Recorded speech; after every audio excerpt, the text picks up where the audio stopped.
Hello everyone, आप सभी का हमारे यूट्यूब चैनल एडुग्रोन में मैं रोशनी गौतम स्वागत करती हूँ।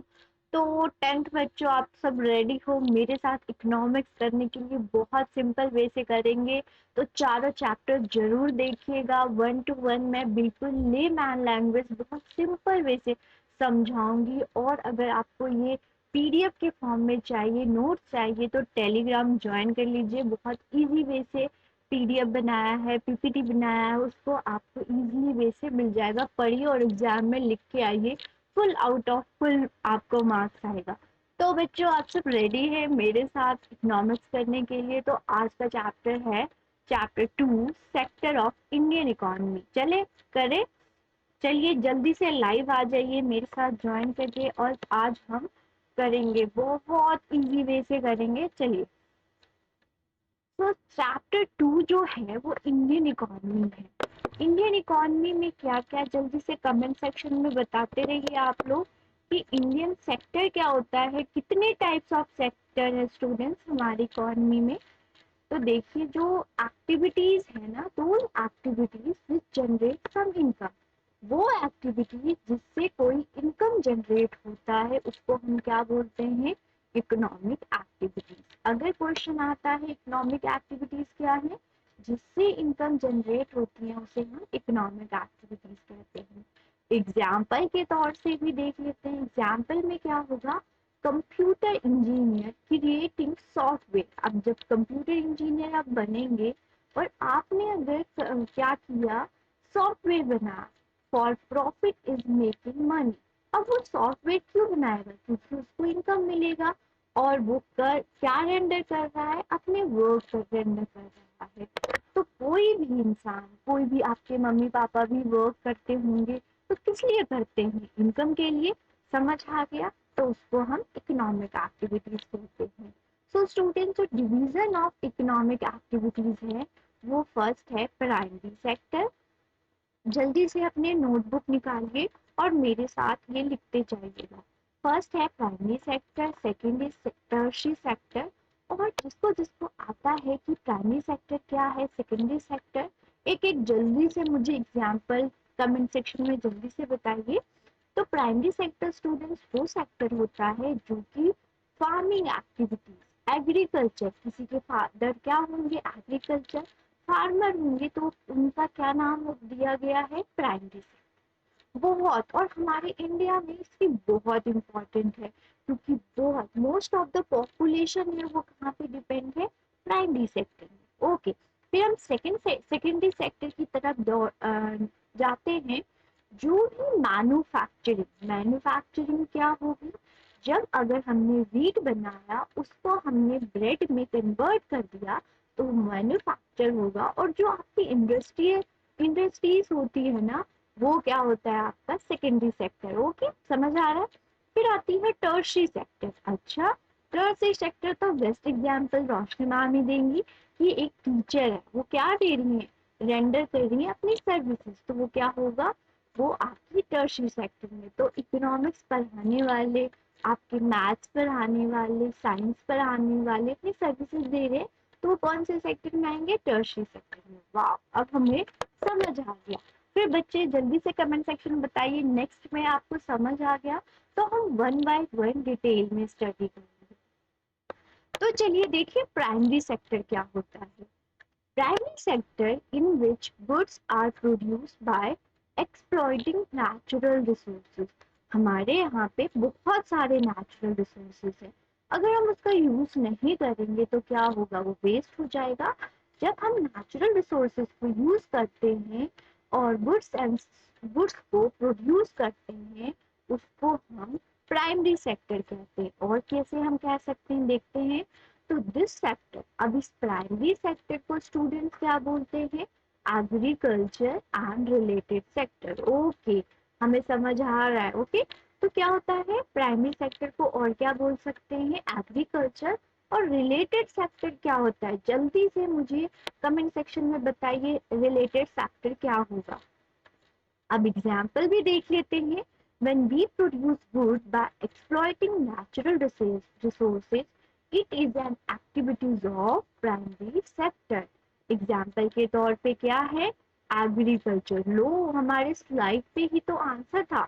आंसर क्या था? रिलेटेड सेक्टर, जिसको अलाइड सेक्टर भी कहते हैं। उसमें क्या आएगा? आपकी डेयरी, आपकी फिशरीज एक्सेट्रा। ओके, चलिए फिर आगे चले हम। ओके, हमारी स्लाइड पे अब सेकेंडरी सेक्टर आ गया। तो जल्दी से कमेंट सेक्शन में मुझे सेकेंडरी सेक्टर भी बताइए। तो सेकेंडरी सेक्टर क्या होते हैं? Cover activities in which natural products are changed into other forms through way of manufacturing. It is also called the industrial sector. अच्छा, जो भी नेचुरल रिसोर्सेज थे उसको हम क्या करेंगे? चेंज कर देंगे by the process of manufacturing. उसको क्या बोलेंगे? सेकेंडरी सेक्टर, और उसको हम इंडस्ट्रियल सेक्टर भी बोलते हैं। ओके, क्या बोलते हैं? अब एग्जाम्पल से भी देख लेते हैं। चलिए, एग्जाम्पल्स क्या होगा? yarn and cloth, wearing from cloth, fiber, sugar और गुड़ from sugar। सबसे बेस्ट एग्जाम्पल, शुगर केन से क्या बनता है बच्चों? शुगर बनता है, जिससे आप क्या दूध में डाल के पीते हैं। एंड क्या होता है? चाइनीज गुड़। गुड़ भी सर्दियों में बहुत सारे गुड़ खा रहे होंगे लोग, तो जरूर खाइएगा, हेल्थ के लिए बहुत। शुगर तो इतना अच्छा नहीं होता, गुड़ बहुत हेल्थ के लिए अच्छा होता है, तो गुड़ जरूर खाइएगा। ओके ओके, जो जो खाएंगे ये यस यस बोलिए जल्दी से। तो सेकेंडरी सेक्टर हो गया। तो वो आप लोगों को प्राइमरी सेक्टर, जिसको हम और नेम से क्या बोलते हैं? एग्रीकल्चर सेक्टर भी। और सेकेंडरी सेक्टर को और नेम से क्या बोलते हैं? Industrial sector. अच्छा, अब तो हम ये कभी नहीं भूलेंगे। चलिए नेक्स्ट हम देखते हैं टर्शरी सेक्टर। ये तो सबको ही पता है। टर्शरी सेक्टर, जल्दी से एग्जाम्पल बताइए। The sector that help in developing of primary and secondary sector. वो सेक्टर जिसको प्राइमरी सेक्टर और प्लस सेकेंडरी सेक्टर को और डेवलप करने में या हेल्प करता है, उसे हम टर्शरी सेक्टर बोलते हैं। जैसे एग्जाम्पल के तौर पे क्या होगा? बैंकिंग। बैंकिंग, अरे यार यहाँ पे तो टीचिंग का एग्जाम्पल ही नहीं दिया। तो जो मैं इकोनॉमिक्स पढ़ा रही हूँ, तो मैं भी क्या कर रही हूँ? सर्विसेज दे रही हूँ। तो वो भी आपका टीचिंग में क्या आएगा? Tertiary sector. ये जरूर लिखिएगा टीचिंग, ठीक है। अब देखते हैं एग्जाम्पल के तौर पे, हमारे स्लाइड पे है, these activities by themselves do not produce goods, but they are in add and support to the production process. ये अपने आप में कोई प्रोडक्ट गुड्स प्रोड्यूस नहीं करते, बट हेल्प करते हैं। किस किस को? जल्दी से बोलिए। एग्रीकल्चर और secondary sector. Example, transportation of goods that help to produce in primary sector. अब प्राइमरी सेक्टर, जो आपने, जो भी फार्मर ने उपजाया है, जो भी प्रोड्यूस किया है, जो भी क्रॉप का प्रोडक्शन किया है, अगर उसको ट्रांसपोर्ट कराना है, मार्केट तक भेजना है, तो कौन सी ट्रांसपोर्टेशन फैसिलिटीज चाहिए? और वो क्या आएगा? आपके टर्शरी सेक्टर में। ओके, ये तो बहुत सिंपल था, समझ आ गया। Need to transport by the truck and train and the sold in the wholesale और रिटेल मार्केट में। तो जो भी प्रोडक्शन हुआ है उसको हमें मार्केट में पहुंचाना है, तो उसमें किसके थ्रू करेंगे? ट्रेन से करेंगे, ट्रक से करेंगे और ट्रांसपोर्टेशन से करेंगे। तो ये थी हमारी प्राइमरी, सेकेंडरी और टर्शरी सेक्टर। अब जल्दी से आप लोग भी एक एक एग्जाम्पल कमेंट सेक्शन में बताइए, और मुझे देखना होगा कि कैसे। ओ, ये तो बहुत अच्छी स्लाइड आ गई। यहाँ पे हम देखेंगे कि कैसे कैसे कितने टाइप्स के सेक्टर्स होते हैं, और इसको बहुत एग्जाम्पल से। तो देखिए, आपको अभी मैं बोल रही थी और ये स्लाइड आ, तो प्राइमरी सेक्टर में बच्चों क्या होता है? एग्रीकल्चर हो गया, डेयरी हो गया, फिशिंग हो गई, और क्या हो गया? फॉरेस्ट्री। ये सब आपके कौन से एग्जाम्पल होंगे? Primary sector. और जल्दी से बताइए, प्राइमरी सेक्टर को और क्या बोलते हैं? Agriculture sector. वाह, ये तो हमें समझ आ गया और हम कभी नहीं भूलेंगे। नेक्स्ट है सेकेंडरी सेक्टर, मैन्युफैक्चरिंग इंडस्ट्री। जैसे कि बिस्किट हो गया। अब व्हीट है, व्हीट तो हम नहीं खा सकते, वो क्या होगा? उस बिस्किट बनेगी। कार हो गया, कार को मैन्युफैक्चर करेंगे। कॉटन हो गया, कॉटन से हम क्लोथ्स बनाएंगे। वुड हो गया, जो भी वुड हमने यहाँ पे देखा था, उससे हम चेयर बना देंगे। तो आपको समझ आया कितना इजी था और अब तो डिफिकल्ट। अब तो मेरी क्लास लगाने के बाद आपको एक चीज भी ऐसे डिफिकल्ट नहीं लगेगा, ठीक है? तो लास्ट तक जरूर बनाइए। देन होती है टर्शरी सेक्टर। टर्शरी सेक्टर बच्चों क्या होगा? Service sector. और ये तो मैं दे ही रही हूँ, टीचर हो गया, डॉक्टर हो गया। जब आप बीमार पड़ते तो डॉक्टर, तो वो क्या होता है? ट्रांसपोर्टेशन, एक जगह से दूसरी जगह पे जाता है। तो आप लोगों को जल्दी से समझ आया? जल्दी से समझ आया तो जल्दी से वीडियो को लाइक और सब्सक्राइब जरूर कीजिएगा, नहीं तो फिर हम ठीक है। नेक्स्ट हम देखते हैं comparison. Comparison of three sector of the economy through productivity and population. Productivity के बेस पे अभी इसका मीनिंग क्लियर करेंगे, एंड पॉपुलेशन, पॉपुलेशन को सबको पता होगा। तो कंपैरिजन करते हैं तीनों on the basis of productivity, on the basis of population. चलिए जल्दी से मेरे से आज देखिए। as thousands of economic activities going around in all three sectors। Okay, तो ये लाइन क्या बोल रहा है? इकोनॉमिक एक्टिविटी जिससे इनकम अर्न होती है। अभी हम पढ़ के प्रीवियस स्लाइड में पढ़ के आ रहे हैं। तो बहुत सारी economic activities going around us, तो ठीक है। So it makes almost impossible to take account of every such activities. So we check only final goods and services। देखिए क्या होता है, दो टाइप्स के गुड्स होते हैं, एक फाइनल गुड्स, एक फाइनल गुड्स, और एक होता है इंटरमीडिएट गुड्स। इंटरमीडिएट गुड्स की अब तक ये मार्केट में नहीं आया है लोगों को यूज करने के, अभी प्रोडक्शन प्रोसेस में है ही, इसका फाइनल यूज हम नहीं कर सकते। इसको हम रॉ मटेरियल भी बोल सकते हैं। देन दूसरा आता है फाइनल। ये क्या है? मार्केट में आ चुका है और रेडी टू कंज्यूम, आप खा सकते हैं इसको, ठीक है। तो क्या किया? एग्जाम्पल के यहाँ पे दिया हुआ है, a farmer who sell wheat to the flour mill for ₹8 per KG. और क्या होगा? The mill grind the wheat and sell the flour to the biscuit company for ₹10। Okay, देखिए अब क्या होता है कि एक कोई भी गुड, ओके, अब कोई भी गुड है तो फार्मर के पास क्या था? वीट था। अब वीट को तो हम यूज कर नहीं सकते, यहाँ मैं हाईलाइट कर रही हूँ। फार्मर के पास ओनली वीट था। वीट को उसने क्या किया? फ्लोर बना दिया, आटा बना दिया, और उसने सेल कर दिया ₹8। ओके, फिर जो mill grinds the wheat and sell the flour to the biscuit company of ₹10। मतलब फार्मर ने ₹8 में सेल किया और इसको बिस्किट कंपनी को कितने में बेच दिया? जल्दी से बताइए। 10 रुपीज में। ओके, अब यहाँ पे भेज दिया। तो biscuit company uses the floor and thing sugar, बहुत सारा। अब बिस्किट बनाने में क्या क्या यूज होता है? जल्दी से आप लोग बताइए। क्या? आटा, फिर उसके बाद शुगर भी डालेंगे, फिर ऑयल भी डालेंगे, ये सब डाल के उसने क्या किया? पैकेज किया, और उसने बिस्किट को किसको भेज दिया? कंज्यूमर को भेज दिया। अच्छा, और कितना? ₹60, ठीक है। ₹60 और ₹पर 50। अब यहाँ पे क्या था? ₹8 में वीट किसको दे दिया? बिस्किट कंपनी को। ओके, फिर बिस्किट कंपनी ने सब कुछ मिला के, शुगर, ऑयल, सब कुछ मिला के, फिर ₹10 में, ₹15 में कंज्यूमर के पास भेज दिया। कंज्यूमर के पास भेज दिया तो वो ₹15 पर पैकेट क्या किया? कंज्यूमर के पास चल गया। तो मान लीजिए, तो यहाँ पे जल्दी से मुझे बताइए, यहाँ पे जल्दी से मुझे बताइए कि यहाँ पे फाइनल गुड्स क्या होंगे? ₹15 या ₹10 या फिर ₹8? फाइनल गुड्स क्या होंगे? जल्दी से कमेंट सेक्शन में बताइए। तो यहाँ पे फाइनल क्या होंगे? ₹50, ठीक है। तो आगे वाली स्लाइड में बहुत इजी।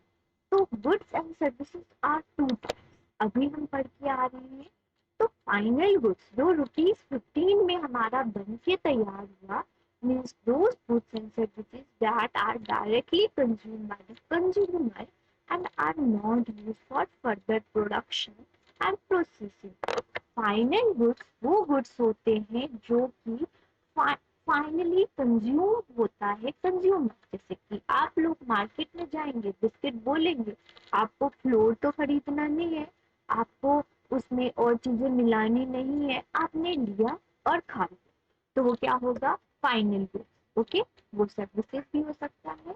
और याद रखिएगा, उसको फर्दर प्रोडक्शन में हम यूज नहीं कर सकते, वो रेडी टू कंज्यूम होता है।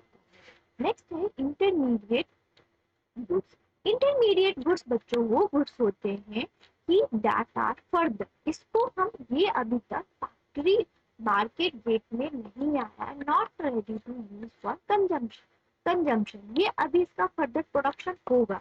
यहाँ पे जो ₹8 था, जो फ्लोर था, एंड ₹10 जो उसको बिस्किट बनानी थी, वो सब आपकी क्या है, इंटरमीडिएट गुड्स। ओके, वाह, समझ आ गया आप लोगों को। अब देखते हैं कि जो ग्रॉस डोमेस्टिक प्रोडक्ट मतलब क्या, उसमें इंटरमीडिएट गुड्स ऐड होंगे या फिर फाइनल गुड्स। जल्दी से मुझे कमेंट सेक्शन में आप लोगों को समझ आ गया। अगर मुझे डोमेस्टिक प्रोडक्ट को क्या करना है, एट वो कैलकुलेट करना है, तो उसमें कौन सा गुड्स होंगे। देखिए यहाँ पे पढ़ते हैं, the value of final goods and services produce in each sector during a particular year. एक साल हमें पता है अकाउंटिंग ईयर होता है, कब से कब तक होता है, 1 अप्रैल टू, लिख लीजिए ये, 1 अप्रैल टू 31 मार्च। और एक अकाउंटिंग ईयर होती है जिसमें क्या होता है, उसमें उस पीरियड में जितने भी फाइनल गुड्स प्रोड्यूस हुए हैं, उसका provide that total provide the total production of sector of that year. कोई भी सेक्टर है, प्राइमरी है, सेकेंडरी है, किसी ने भी एक साल में जितने गुड्स एंड सर्विसेज प्रोड्यूस किए हैं at some production in 3 sector give the, अब इन सबको ऐड कर देंगे तो हमारा क्या निकल जाएगा, ग्रॉस डोमेस्टिक प्रोडक्ट। समझ आ गया आप लोगों को, वाह। तो फाइनल गुड्स, जो भी फाइनल गुड्स होंगे 3 सेक्टर को, उसको हम ऐड कर देंगे तो वो हमारा ग्रॉस डोमेस्टिक प्रोडक्ट। तो एग्जाम में अगर आपसे पूछा कि ग्रॉस डोमेस्टिक प्रोडक्ट में इंटरमीडिएट गुड्स को ऐड करेंगे या फिर फाइनल गुड्स, तो आंसर क्या होगा आप लोगों का, फाइनल गुड्स। प्लीज इसको नोट कर लीजिए आप लोग इंटेलिजेंट बच्चे, जल्दी से नोट कीजिए। ओके, तो और अगर हम छोटे में इसको देखना चाहिए, the value of all final goods and services produced with in a country during a year. अच्छा, याद रखिएगा, इंडिया का अगर हमें जीडीपी निकालना है तो हम इंडिया के ही करेंगे, हम यूएसए का नहीं, हम चाइना का नहीं ऐड करेंगे। हम सिर्फ इंडिया में देखेंगे कि कौन से सेक्टर में कितने फाइनल एंड गुड्स प्रोड्यूस किए हैं, उसको ऐड करेंगे तो जीडीपी आ जाएगा। और जल्दी से समझ आया तो जल्दी से हमें आंसर दीजिए, ठीक है। समझ आ गया तो यस बोलिए जल्दी से, और लाइक कर दीजिए जल्दी, आप लोगों को समझ आया। फिर आता है historical change in sector. Historical change कैसे कैसे हुआ, कौन कौन से सेक्टर कैसे कैसे चेंज हुआ। वो प्राइमरी सेक्टर भी हो सकता है, सेकेंडरी सेक्टर भी हो सकता है, टर्शियरी सेक्टर। अब देखते हैं, at initial stage of development primary sector was the most important sector of economy in a country। जैसे ही इंडिपेंडेंट हुआ, हमारा इंडिपेंडेंस हुई, तो हमारा जो number, large number of population किस पे डिपेंड थी, प्राइमरी सेक्टर। फिर क्या हुआ, innovation in farming method, agriculture began to produce much more food than before. पहले क्या होता था, हम ना किसी किसी कंट्री से गुड्स लेते थे और हम डिपेंड होते थे, बट क्या हमारे इंडिया में ग्रीन रेवोल्यूशन आया, 5 ईयर प्लान आए, उसके थ्रू हमने इनोवेशंस किए, इनोवेशंस हुए, तो हमारी एग्रीकल्चर सेक्टर क्या हो गया, वो मतलब कि इतना प्रोड्यूस करने लगा कि हम दूसरी कंट्री को एक्सपोर्ट करने लगे। लो, हम तो खाते ही है, आप भी खाओ। तो फिर आ गया, people started working in industries. अब एग्रीकल्चर डेवलप हो गया, तो चलो हम इंडस्ट्रीज में भी डेवलपमेंट कर लेते, और इसमें भी हमने किया। फिर secondary sector become the most important in economy and providing employment. जैसे जैसे प्राइमरी सेक्टर डेवलप हुआ, फिर सेकेंडरी सेक्टर भी डेवलप हो गया और लोगों को ज्यादा से ज्यादा जॉब मिलने लगी, सबको एम्प्लॉयमेंट मिलने लग गया। फिर आ गई different industries related to food processing, equipment making, textile coming in large number। और ऐसे ही बहुत सारे पॉलिसीज आई, बहुत सारे प्रोग्राम्स आए गवर्नमेंट के द्वारा और इंडस्ट्रीज बढ़ती गई बहुत सारी। ओके, तो जब आप फर्दर क्लास में जाएंगे तो उसके बारे में आप डिटेल पढ़ेंगे। ठीक है, तो इतना आपके इसमें हम पढ़ते हैं, फिर हम आगे 11th 12th में भी पढ़ेंगे। Some people also get involved in transportation। अब क्या हुआ, प्राइमरी सेक्टर हो गया तो सेकेंडरी भी हो गया, अब टर्शरी को भी तो डेवलप कर ले हम, तो ट्रांसपोर्टेशन भी क्या हो गया। अब एक दूर जगह से दूसरी जगह जाओगे तो ट्रांसपोर्टेशन भी तो चाहिए, तो ट्रांसपोर्टेशन क्या होगा, वो भी हो गया। तो this lead to start a services and जैसे बैंकिंग हो गया, हेल्थ हो गया, एजुकेशन हो गया, जो कि मैं करा रही हूँ। ठीक है, and service sector also become the most important.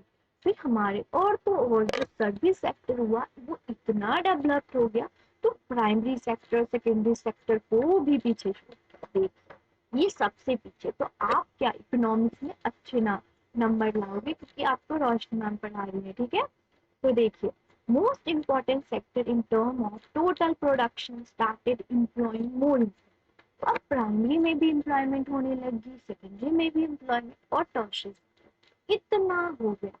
अब जीडीपी हम पढ़ के आ रहे हैं, जीडीपी में क्या होता है, जो भी सेक्टर के फाइनल गुड्स होते हैं वो कैलकुलेट होता है, और वो सिर्फ इंडिया का होना चाहिए। ओके, तो अगर हम कंपेयर करें तो Indian GDP from the year, अब यहाँ पे ईयर जरूर नोट करिएगा, 1973, 1974 to 13 or 14, we find the dominance of primary sector has shifted to tertiary sector। जैसे कि मैंने बताया कि लोग ज्यादा से ज्यादा कहाँ डिपेंड थे, प्राइमरी सेक्टर में, और अब क्या हो गए, टर्शियरी सेक्टर में लोग। एम्प्लॉयमेंट कितनी जनरेशन, जो जीडीपी में कंट्रीब्यूशन था वो टर्शियरी सेक्टर का ज्यादा होने लगा, टर्शियरी सेक्टर ने पीछे सबको छोड़ दिया।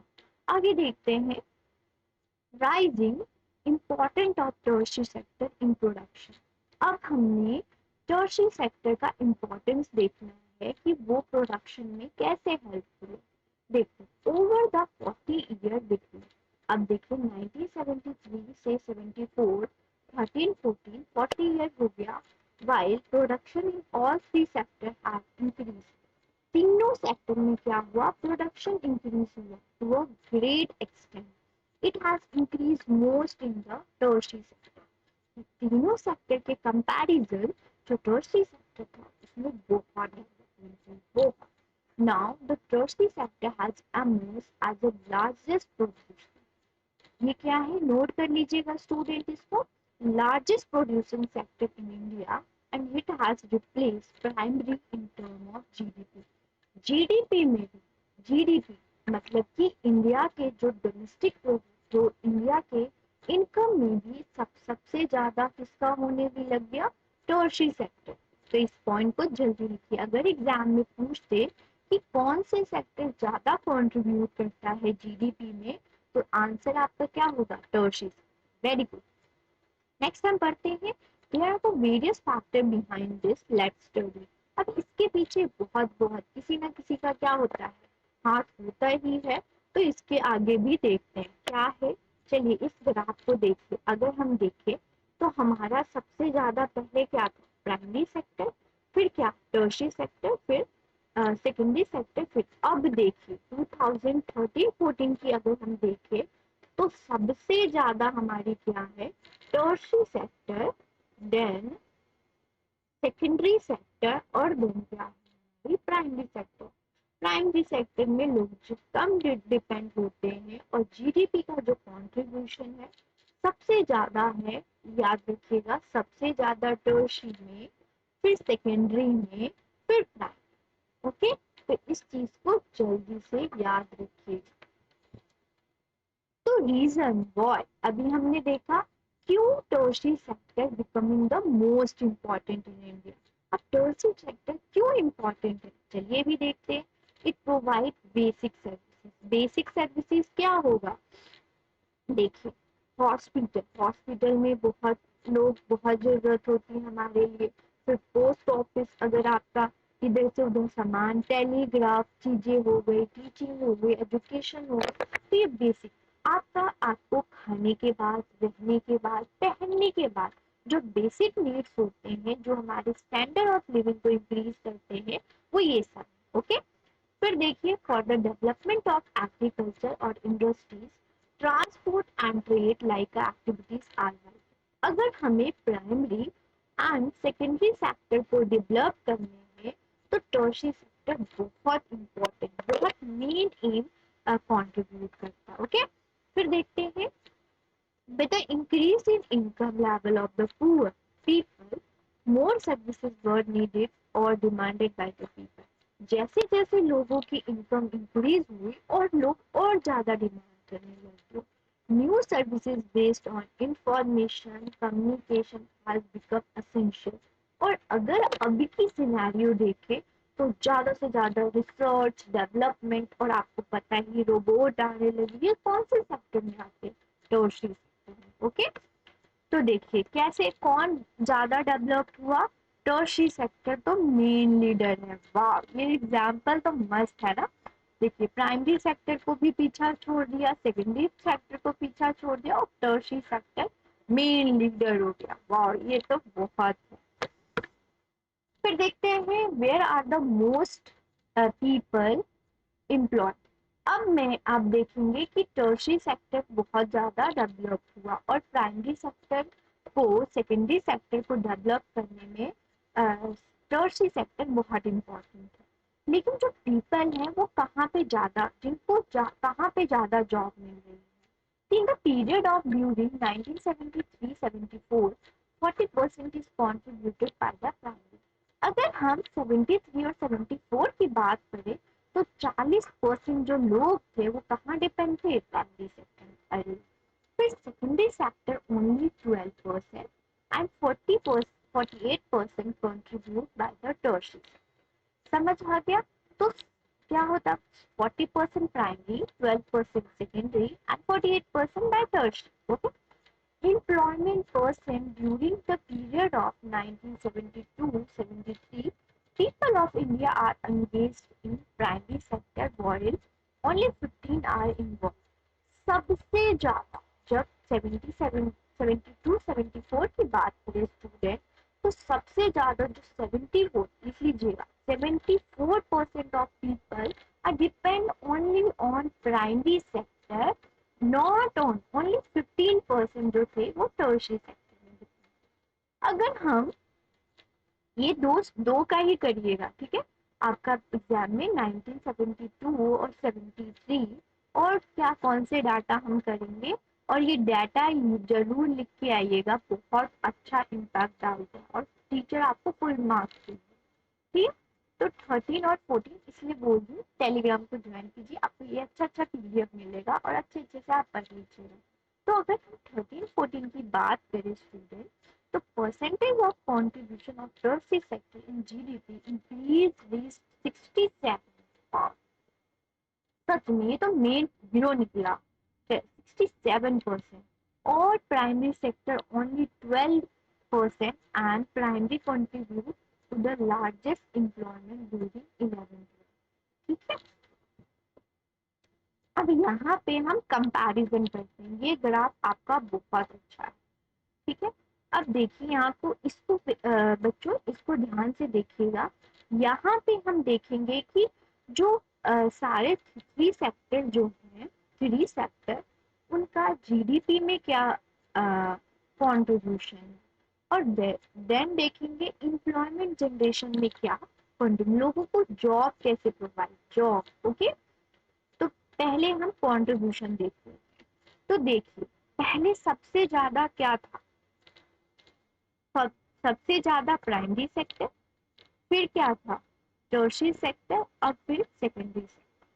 अगर हम 73 और 74 की बात करें, फिर क्या हो गया 2011 में सबसे ज्यादा आपकी टर्शियरी सेक्टर, फिर क्या है सेकेंडरी सेक्टर, और फिर क्या है आपका आपका क्या है, प्राइम। ठीक है, तो जीडीपी में कंट्रीब्यूशन जल्दी से नोट कीजिए आप लोग।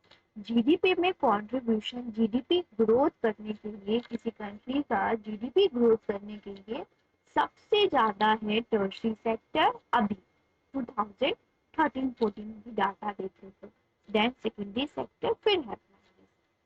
अब हम जॉब का भी देखते हैं कि ये जो सेक्टर है लोगों को जॉब कितना प्रोवाइड कराते हैं। ओके, तो 70, अभी हम पढ़ के आ रहे हैं 74% of people are depend on primary sector. Okay, फिर क्या था, फिर टर्शियरी सेक्टर, फिर सेकेंडरी सेक्टर।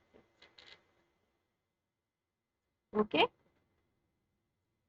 फिर प्राइमरी सेक्टर। अब क्या हो गया, 17 और 18 का डाटा देखे तो क्या है, 31 टर्शियरी सेक्टर, फिर क्या है सेकेंडरी सेक्टर 25 एंड 44%।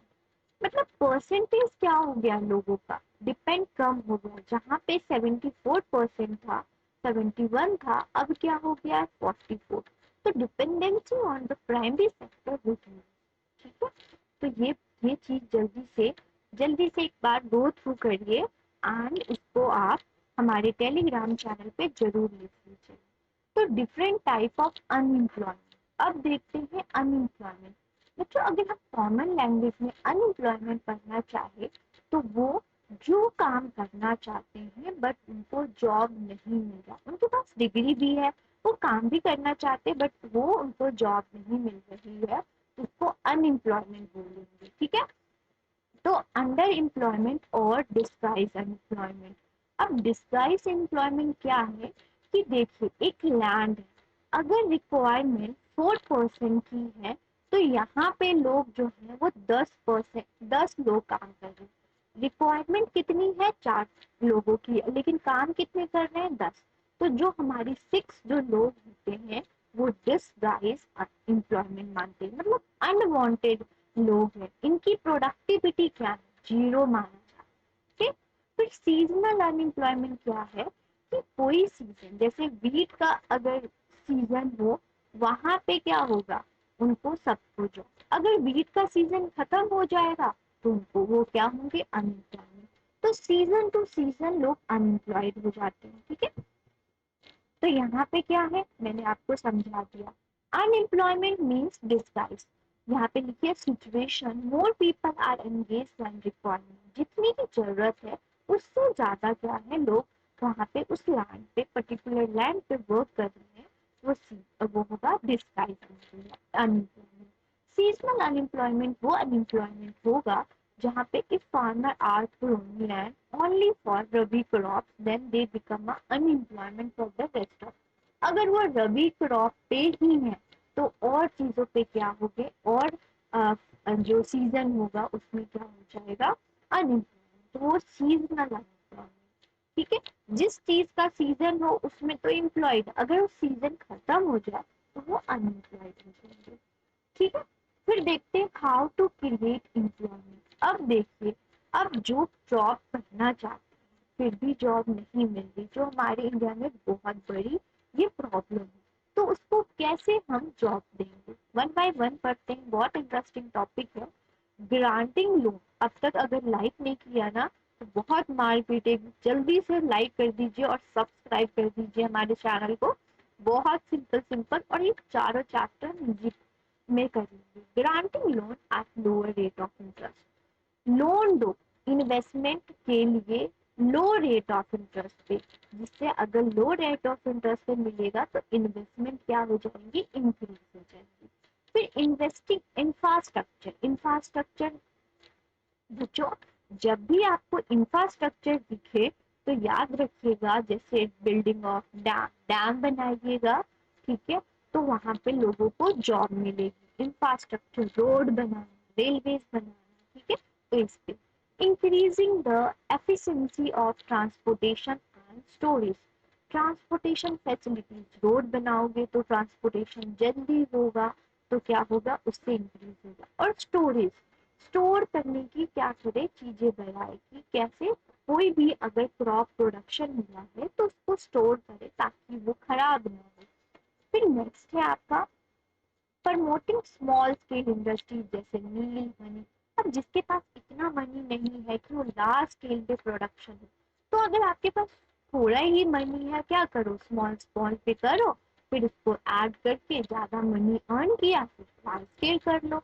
तो स्मॉल स्मॉल स्केल पहले क्या होना चाहिए, वो, और गवर्नमेंट को इसके लिए emphasises of education.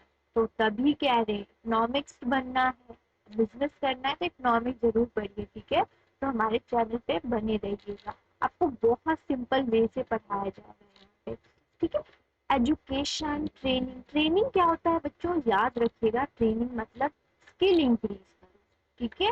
Hand on practice, अगर हमने थ्योरी पढ़ लिया, मान लीजिए हमने कारपेंटर की थ्योरी पढ़ा, ठीक है, तो कारपेंटर वर्क कैसे करते हैं, वो होता है training, okay. Identifying the potential of an area. Example, area can be developed as a tourist site.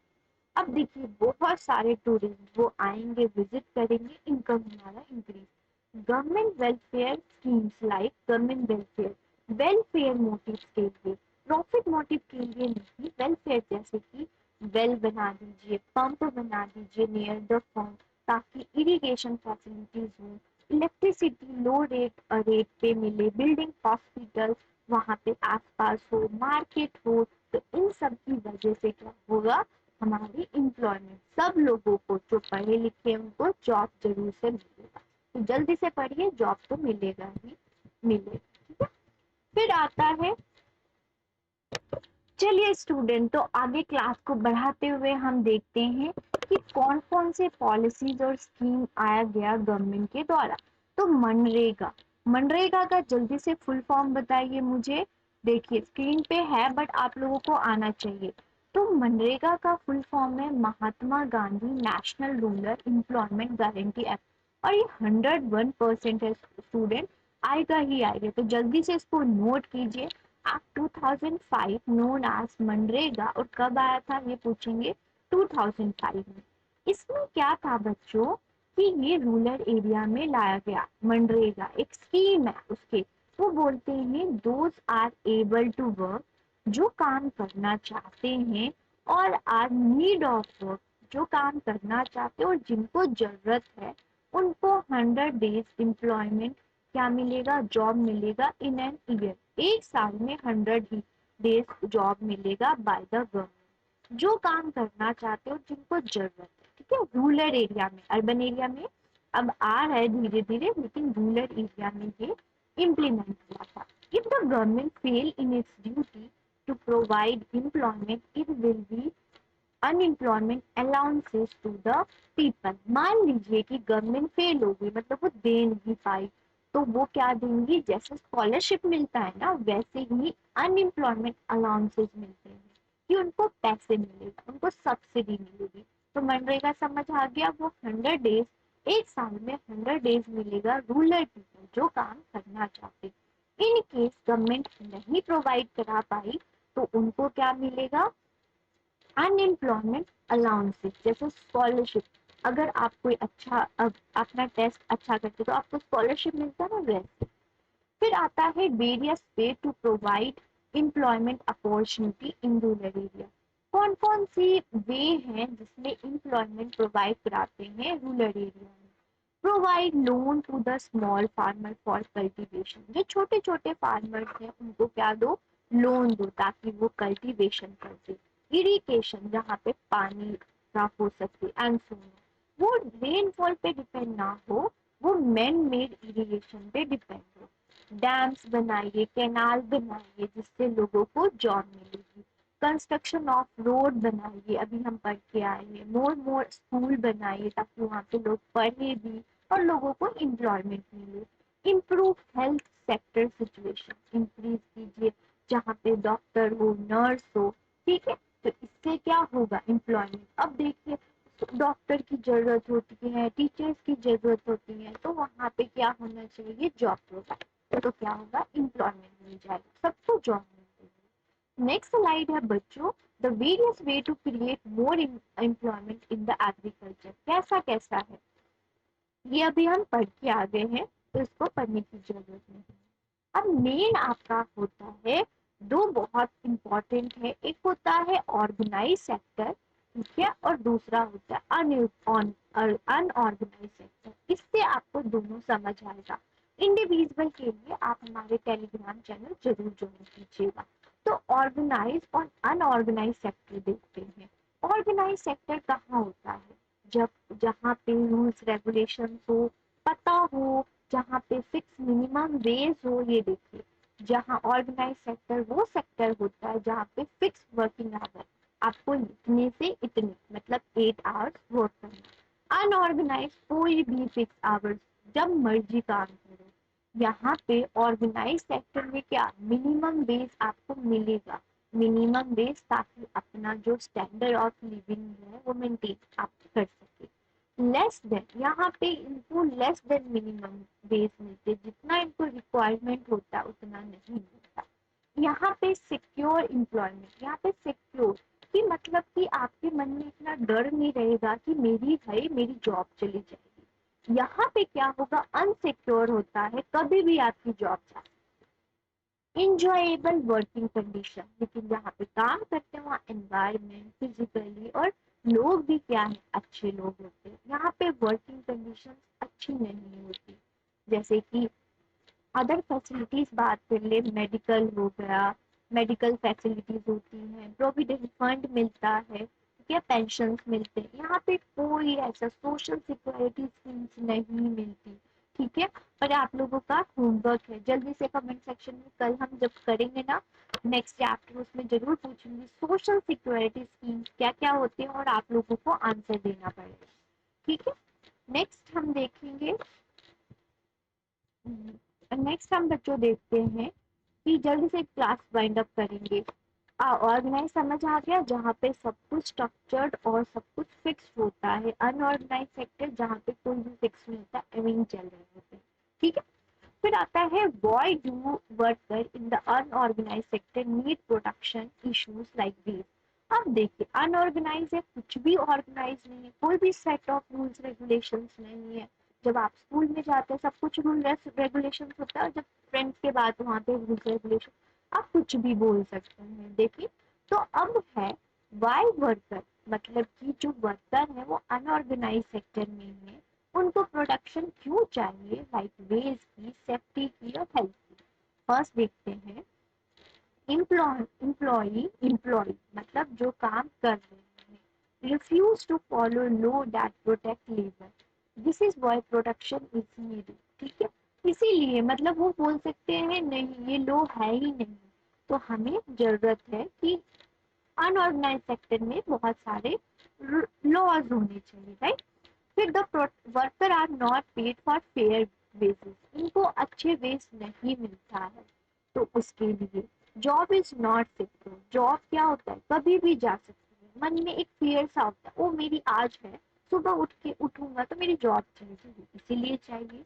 The worker get other benefit like provident fund, graving, medical facilities, उसके लिए। और तो और जब मैं रिटायर हो जाऊं तो पेंशन।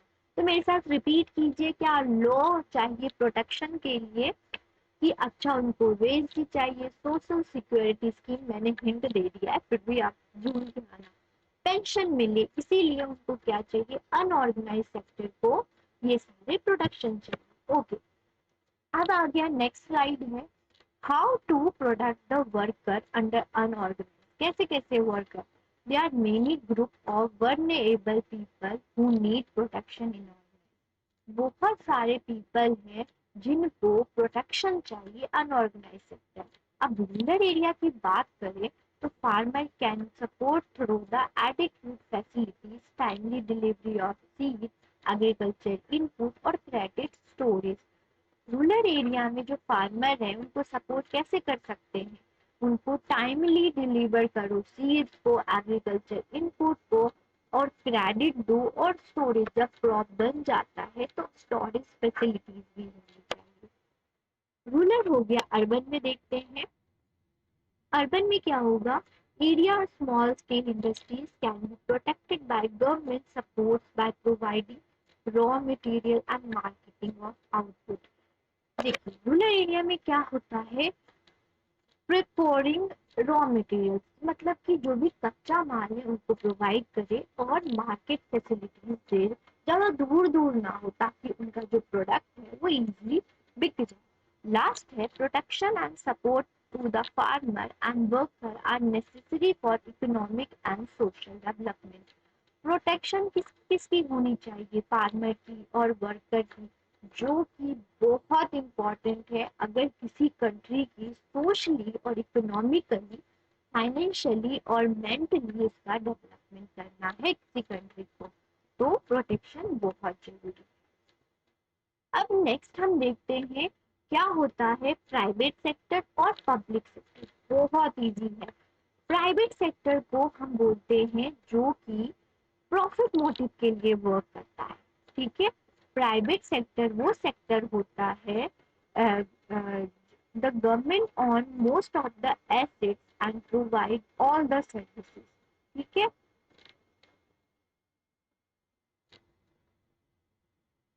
तो वो क्या हो जाता है, जैसे एग्जाम्पल के तौर पे देखिए रेलवेज और पोस्ट ऑफिस। फिर आता है पब्लिक सेक्टर। पब्लिक सेक्टर क्या होता है, ownership of asset, delivery of services is the hand of private industries और कंपनीज, तो वो क्या हो जाएगा public sector. Example Tata iron steel companies, ये क्या हो गया है, देखिए बच्चों स्टूडेंट्स ये गलत है, सॉरी फॉर दैट।